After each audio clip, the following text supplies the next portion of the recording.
Kemudian berpindah ke aula teater di Wano Kuni. Sang Dayang sedang membacakan kisah para samurai Wano yang berjuang membebaskan negeri Wano dari neraka. Di depan ribuan penduduk ibu kota bunga yang hadir, Sang Dayang menceritakan kisah negeri Wano yang dijajah oleh Kaido selama 20 tahun dan diubah menjadi neraka. Dia menceritakan kisah penyerangan para Akazaya Nine dan para pahlawan dari luar Wano yang ikut berjuang untuk membebaskan Wano Kuni. Panggung telah siap untuk sebuah kisah tentang tugas dan sebuah kehormatan. Ini adalah kisah para abdi kerajaan serta perjuangan mereka untuk membuat nama Kozuki Oden kembali bersinar. Para penonton pun sangat antusias mendengar ceritanya. Lalu kemudian berpindah ke hutan dekat pelabuhan Tokage. Momonosuke dalam wujud naganya sedang berlari dengan sangat cepat menuju pelabuhan. Tapi Momonosuke begitu kaget ketika mengetahui Yamato tidak ikut bersama dengan Luffy dan yang lainnya. "Apa kau tidak ikut bersama Luffy, Yamato?" Yamato lalu menjawab, "Tidak, aku akan tinggal di sini. Aku sudah bicara dengan Luffy dan juga yang lainnya." Kinemon lalu berkata, "Apa kau yakin, Yamato?" Yamato lalu menjawab, "Apa aku tidak diterima di sini?" Momonosuke lantas menjawab, "Bukan begitu, Yamato. Kami ini cuma bingung. Kemarin kau bilang kau sudah memutuskannya untuk pergi dan mengikuti jejak ayahku. Lalu sekarang kau bilang kau tidak akan pergi." Yamato pun lalu menjawab, "Oh, dulu Oden memulai petualangannya dengan berkeliling Wano kan? Aku sadar masih banyak hal di luar sana yang masih belum ku ketahui. Tapi aku yakin aku akan menemukan jalanku sendiri kalau aku ikuti langkah Oden. Dan cepat atau lambat aku akan berlayar di lautan bersama dengan Luffy." Kinemon pun menjawab, "Luar biasa, Yamato, kau bisa mengambil keputusan dengan semua itu." Momonosuke lalu beralih memikirkan Luffy yang menurutnya sangat kejam. "Oke, berarti semuanya sudah jelas. Mereka pasti sengaja mengabaikanku. Kenapa mereka semua pamitan ke semua orang kecuali denganku?" Dan kemudian Momonosuke pun mengingat flashback saat dimana dia bertemu dengan Luffy dan mereka selalu saja ribut di setiap pertemuan. Dimulai dari pertama kali mereka bertemu di Panghazar, lalu kemudian flashback ketika mereka membuat aliansi para samurai, bajak laut, dan Sukuming. Lalu flashback ketika Kanjuro menculik Momonosuke, tapi Luffy percaya dengan Momonosuke dan dia akan menyelamatkannya. Lalu ada momen di mana Kaido akan menghukum mati Momonosuke. Lalu flashback Luffy percaya jika Momo bisa menghentikan laju Onigashima. Lalu setelah mengingat semua kenangan dan flashback itu, Momonosuke lalu berkata, "Mungkin kami memang jarang akur, tapi sudah sangat lama kami berjuang bersama. Apa dia benar-benar setega itu? Aku salah menilaimu, Luffy. Kau sungguh kejam. Dia tak bisa membedakan kebebasan dengan bebas dan bersikap kurang ajar. Apa aku salah, Kinemon?" tanya Momo. Kinemon pun menjawab, "Sama sekali tidak, Momonosuke sama. Tapi ngomong-ngomong, kenapa kita tidak terbang saja?" Momo pun menjawab, "Diam." Kinemon lalu berkata, "Momonosuke sama. Sekarang kau adalah shogun negeri ini. Tergantung apa jawaban Luffy nantinya. Mungkin nanti aku terpaksa akan menebasnya atas kelalaiannya ini." Momo pun menjawab, "Tepat sekali. Itulah jalan samurai. Kukira kita ini teman Luffy." Yamato lalu berkata kepada mereka, "Kurasa kalian sudah terlalu berlebihan." Momonosuke lalu menjawab, "Dia sudah menghina kami. Kita tak boleh membiarkan kelalaian ini tanpa memberinya sedikit pelajaran," ucap Momo. Lalu kemudian berpindah ke pelabuhan Tokage di Udon. Ketiga kapal bajak laut generasi terburuk itu sudah menghadap ke lautan dan siap untuk berlayar. Kid lalu berkata, "Ingatlah kalian semua, pertemuan kita berikutnya adalah sebagai musuh. Jangan protes padaku kalau serangan kami nanti akan sangat mematikan." Lau pun menjawab, "Beres, gak masalah." Sedangkan Luffy menyuruh nakamanya untuk menurunkan layar. Dan lalu tiba-tiba Momonosuke, Kinemon, dan Yamato pun datang. "Luffy, dasar kau monster biadab. Apa maksud sikap kurang ajarmu ini? Kenapa kau meninggalkan dua teman seperjuangan terlamamu tanpa pamit?" ucap Momonosuke. Kinemon lalu berkata, "Kau sudah membuat Shogun marah. Apa pembelaanmu?" Luffy lalu menjawab, "Hei, sekarang kita kan sudah bertemu." Lalu Momonosuke berkata, "Luffy, dengarkan titah dari Shogun. Tolong jangan pergi, aku akan sangat kesepian. Aku ingin terus bersamamu selamanya. Jangan berakhir seperti ini," ucap Momo dengan derayan air mata yang begitu deras. Luffy dan Kinemon pun sampai nggak habis pikir jika akhirnya Momo malah nangis. Momo lalu berkata lagi, aku bisa selamat hanya karena ada kau. Karena kaulah alasan aku bisa tertawa lagi. Terima kasih banyak telah membalaskan dendam ayah dan ibuku. Tapi kumohon kalian jangan pergi. Lihat, aku bahkan tak bisa ngomong dengan benar sekarang. Aku takut dengan apa yang akan terjadi berikutnya. Tolong jangan pergi, ucap Momo dengan derain air mata yang begitu deras. Zoro yang melihatnya lalu mengatakan, penampilan Shogun yang begitu sangat menyedihkan. Nami lantas menjawabnya juga dengan menangis. Jangan kasar begitu, dia itu cuman masih anak kecil. Luffy kemudian memanggil Usopp. Usopp lalu berkata, baik, ini sudah siap. Dan lalu Luffy pun melempar bendera Jolly Roger-nya kepada Momo. Yamato, Momo, Kinemon, kami sudah menunggu kalian di sini. Karena itulah aku ingin memberikan ini padamu. Momo, meskipun sekarang kau agak besar, tapi aku tahu seperti apa kau sebenarnya. Kau tak bisa bersikap sebagai shogun yang tangguh di depanku. Kau kecil, lemah, dan bodoh. Tapi aku menganggapmu sebagai adikku sendiri. Ini adalah bendera kami. Di saat-saat yang sulit, pandangi itu. Dan ingatlah pertulanganmu bersama dengan kami. Kibarkan ini di negeri Wano. Kalau ada yang datang cari masalah, tunjukkan ini pada mereka. Biar kutunjukkan pada mereka bahwa berurusan dengan teman kami sama saja berurusan dengan kami sendiri. Momo pun menangis dan berkata, apa itu berarti aku bagian dari teman kalian? Luffy lalu menjawab, tentu saja bodoh. Jika nanti kalian ingin menjadi bajak laut, kami akan datang langsung untuk menjemput kalian. Yamato dengan girangnya menjawab, baiklah. Tapi ingatlah Momo, aku tak mau ada orang lemah di kapalku. Yamato, jaga mereka untukku, ucap Luffy. Yamato lalu menjawab, siap komandan. Sedangkan Momo berlutut ke kapal Luffy yang sudah meninggalkan pelabuhan. Para nakama pun melambaikan tangan kepada Yamato, Kinemon, dan Momonosuke. Luffy lalu juga tak lupa berkata, jaga sikapmu Shogun Wano. Sanigo, Polartang, dan Victoria Pang pun meninggalkan negeri Wano. Momo lalu berkata, Kinemon, kau ingat kata-kataku. Suatu hari nanti aku akan melampaui Kozuki Oden ayahku. Kinemon pun menjawab, aku akan berada di sampingmu ketika itu terjadi tuan. Yamato lantas berkata, apa kalian membicarakanku? Tentu saja tidak, ucap Kinemon dan Momonosuke. Lalu kemudian berpindah ke kapal Sanigo. Nami berkata, baiklah kalian semuanya, ayo kita berlayar menuju Hakumai. Pelabuhan utama ada di sana. Aku diberitahu kalau ada lift di sana yang bisa membawa kapal turun. Brook dan Chopper pun sangat bahagia mendengarnya. Aku kira karena dulu kita memanjat air terjun untuk sampai kemari, dan kita juga harus terjun lewat sana untuk bisa keluar dari pulau ini. Tapi jika ada lift itu sangat menyenangkan. Syukurlah, ucap Brook dan Chopper bergembira. Tapi ternyata pembicaraan mereka itu didengar oleh Kapten Kid. Hahaha. Ya, itu bisa diterima. Kalian akan gunakan pelabuhan utama. Lewat sana memang aman dan nyaman. Cocok untuk orang lemah seperti kalian.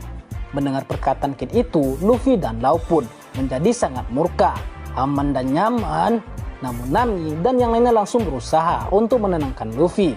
Tidak Luffy, aman itu sangat bagus. Jangan biarkan dia mempengaruhimu. Nakama Law juga mengatakan hal demikian.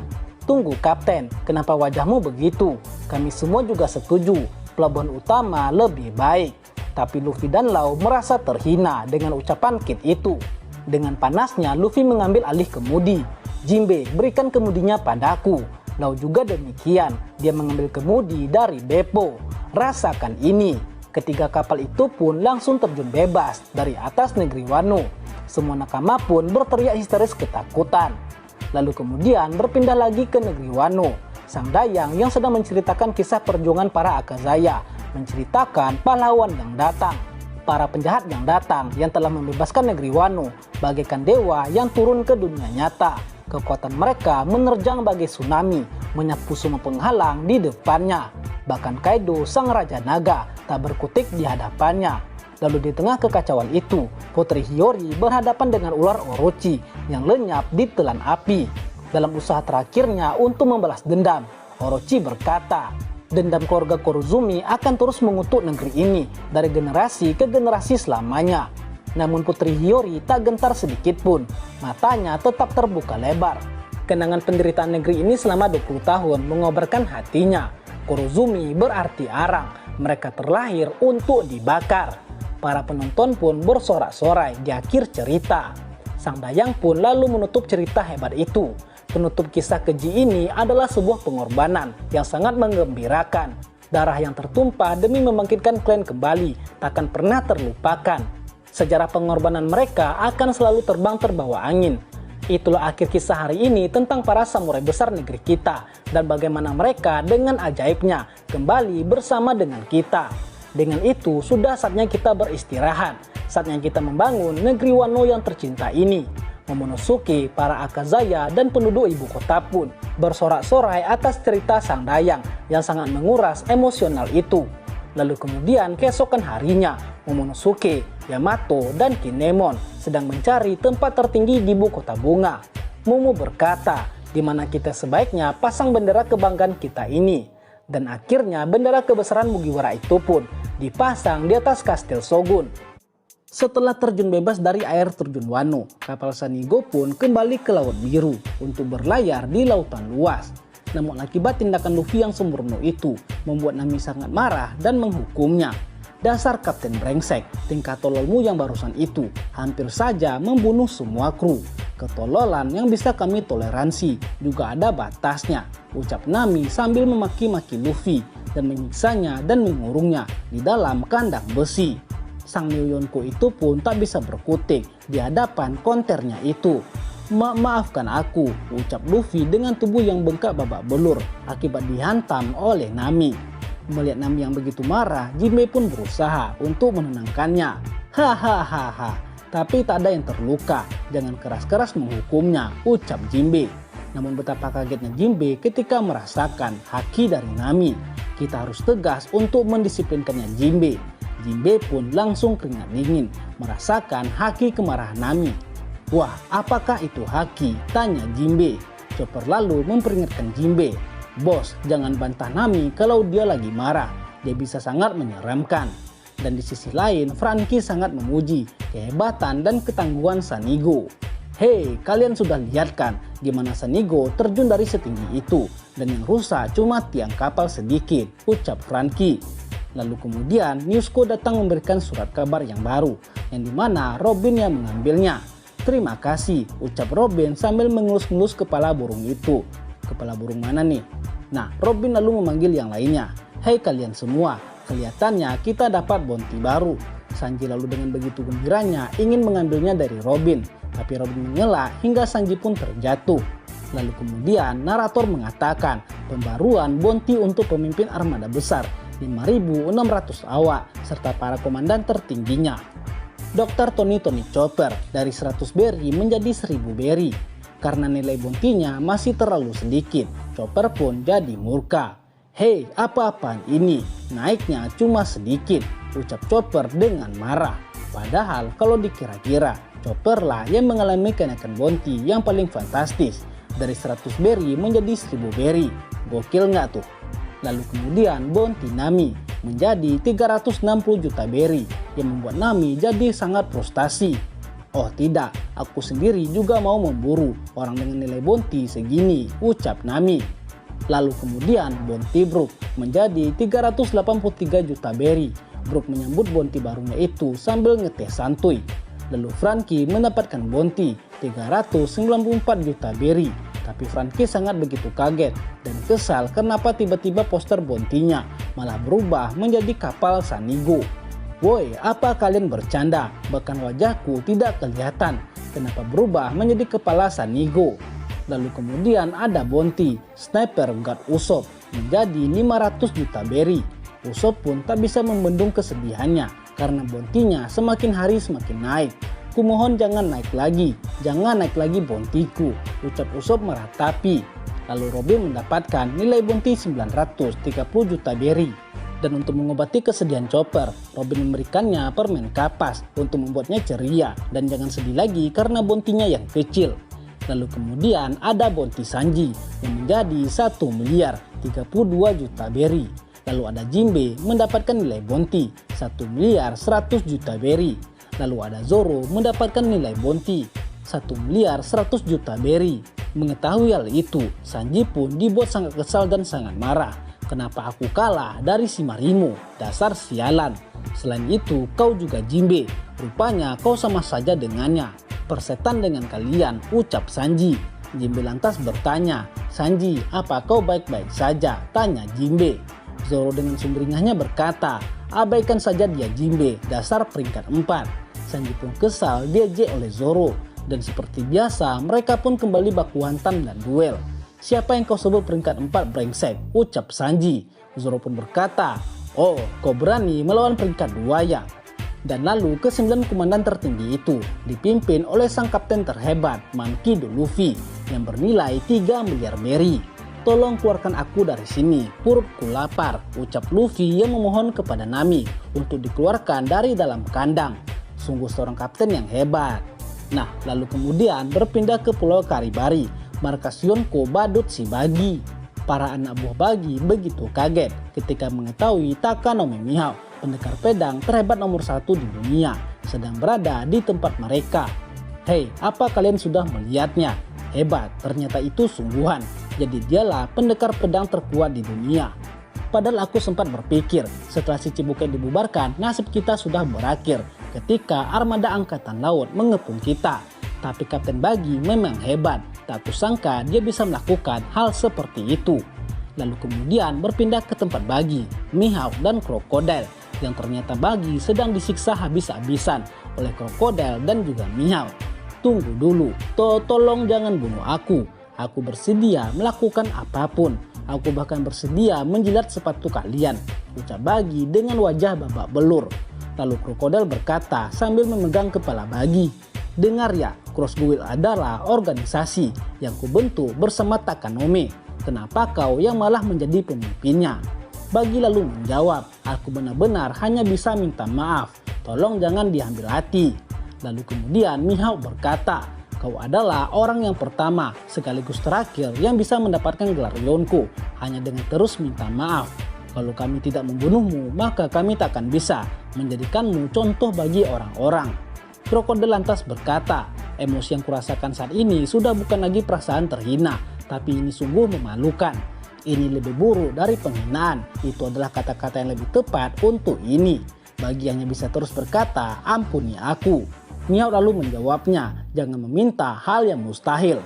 Lalu kemudian Mr. Tree, Galgino, mantan agen Baroqueword, anak buah Krokodil sangat senang dengan kehadiran Krokodil di sana. Oh bos, senang sekali lagi bisa melayanimu, ucap Galgino. Melihat hal ini, Bagi pun merasa dikhianati. Dia lalu berkata, brengsek kau Galgino, kau mau mengkhianatiku ya? Galgino lalu menjawab, seingatku aku tak pernah bergabung secara resmi denganmu, dasar badut. Dan lalu para bawahan Bagi yang lain pun tak bisa berbuat apa-apa untuk membantu sang kapten. Alvida, Kabaji, Moji, dan Richie hanya mencari aman dan tak ikut campur. Mereka tahu jika melawan Mihawk dan Krokodil, maka sama saja cari mati. Kabaji berkata, karena kapten kita sudah tamat, bagaimana dengan nasib kita selanjutnya? Alvida pun menjawab, tentu saja kita mengikuti Krokodil dan Mihawk. Kita harus ikut yang terkuat, ucap Alvida. Lalu kemudian Mihawk mengingat kembali kejadian ketika angkatan laut telah mengepung Pulau Karegana. Krokodil lalu tiba-tiba menghubungi Mihawk. Hahaha, kudengar kau kehilangan gelar si Chibukaimu ya Takanome. Mihawk lalu menjawab, ada urusan apa kau menghubungiku Krokodil? Angkatan laut berkeliaran di sekitar pulau ini, sungguh bikin risih saja. Kurasa aku tinggal pindah tempat saja. Krokodil lalu menjawab, itu berarti akan menguntungkan kalau kita bekerja sama, kalau membentuk sebuah organisasi. Angkatan laut tak akan berani meremehkan organisasi yang dipimpin oleh kita berdua. Ditambah lagi dulu mereka sempat menjulukimu, pemburu angkatan laut. Kau dan aku sama, kita tak percaya siapapun, ucap Krokodil. Lalu kemudian berpindah ke flashback ketika angkatan laut datang untuk menyerang markas Bagi. Pada saat itu Bagi sudah mau kabur, tapi anak buahnya malah menyuruhnya untuk ikut bertempur. Kapten Bagi, kau mau kemana? Tak ada alasan untuk takut menghadapi angkatan laut ini kan, ucap anak buahnya memaksa Bagi untuk bertarung. Tapi tiba-tiba saja satu persatu kapal angkatan laut itu pun hancur, berkeping-keping dan tenggelam. Yang dimana ternyata Krokodil adalah orang yang menghancurkan semua kapal perang itu. Para anak buah Bagi pun menganggap jika kedatangan krokodil adalah untuk membantu Bagi. Wah, luar biasa. Berarti kabar jika mengatakan dia bekerja untuk Kapten Bagi itu ternyata benar. Ini baru namanya kesetiaan. Dia berani mengambil risiko untuk menyelamatkan kita semua.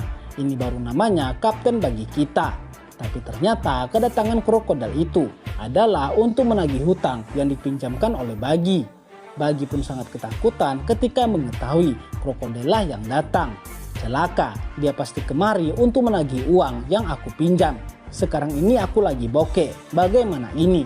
Ini lebih buruk dari angkatan laut, ucap Bagi ketakutan. Lalu kemudian krokodil mendatanginya. Oh, ternyata kau masih di sini ya. Tapi dari yang ku kenal, tadi aku cukup yakin kalau kau pasti sudah kabur sekarang, ucap krokodil. Bagi lantas menjawab, aku tahu bisnis Bagi delivery memang terlihat lancar, tapi faktanya terlalu banyak mulut yang harus aku beri makan. Dan semua para raksasa penghasil terbaik kami telah keluar. Mohon pengertiannya, ucap Bagi. Krokodil lalu menjawab, kalau kau memang sudah tak punya apa-apa, aku tinggal menjualmu sebagai budak. Bagi lalu berkata, jangan bilang begitu Krokocan, kita ini kan rekan satu penjara, kau ingat kan? Krokodil lalu menjawab, sudah bagus, aku mau meminjamkan uang padamu. Kalau kau tak bisa membayarnya sekarang, kau harus tanggung jawab penuh. Aku mau mendirikan perusahaanku sendiri dan aku butuh modal, ucap krokodil.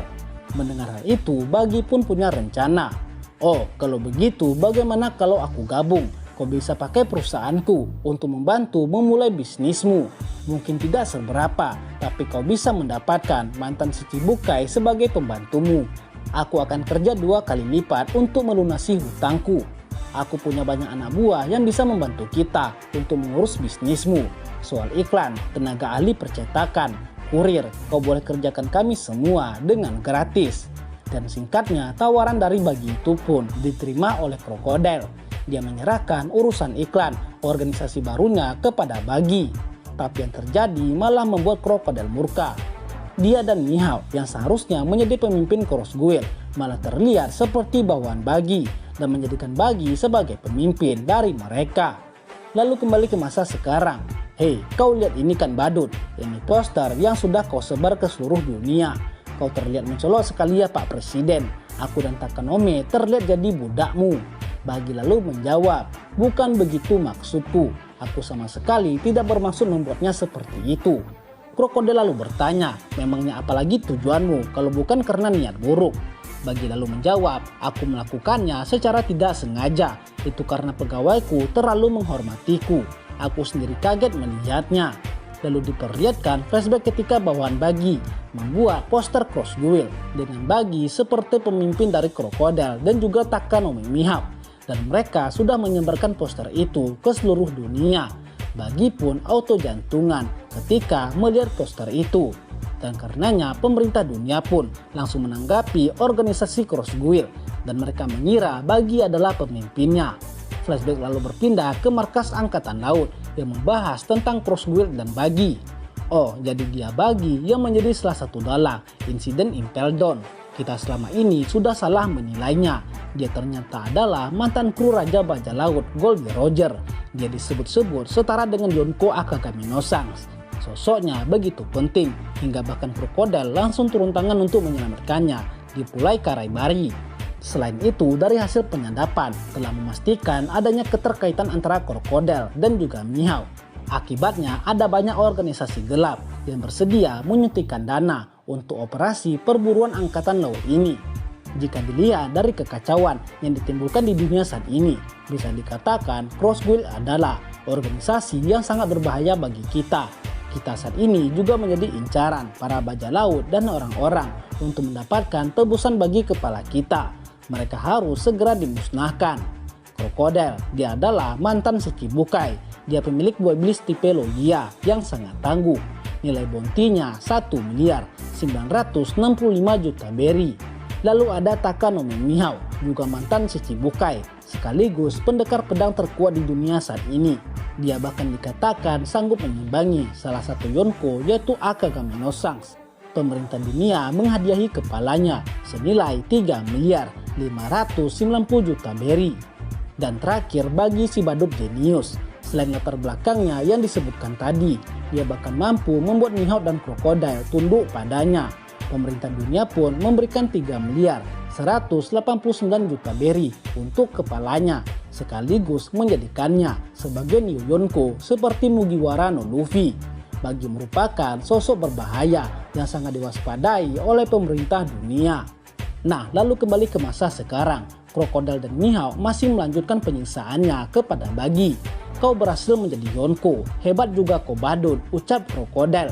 Bagi hanya bisa menjawab, aku sungguh menyesal, maafkan aku bahkan bersedia menjilat sepatu kalian. Mihawk lalu berkata, tapi tergantung bagaimana kita melihatnya krokodil. Kurasa membiarkannya memiliki posisi tinggi, bukanlah ide yang buruk. Setidaknya aku tidak peduli menjadi Yonko dan bisa menjalani hidup dengan tenang. Krokodil lalu bertanya, apa kau yakin Takanome? Mihawk lalu menjawabnya, aku sangat yakin. Kita biarkan dia menjadi sasaran tembak. Lagi pula kita bisa menghabisinya kapanpun yang kita mau. Krokodil pun setuju dengan ide Mihawk itu. Dan lalu mereka melepaskan Bagi untuk memperkenalkan mereka kepada semua bawahannya. Hei, dengarlah para bawahanku. Kami telah mendirikan organisasi Cross Guild demi menyambut datangnya era baru. Sekarang akan kuperkenalkan kepada kalian para petinggi, Tuan Krokodil dan Tuan Takanome Mihawk.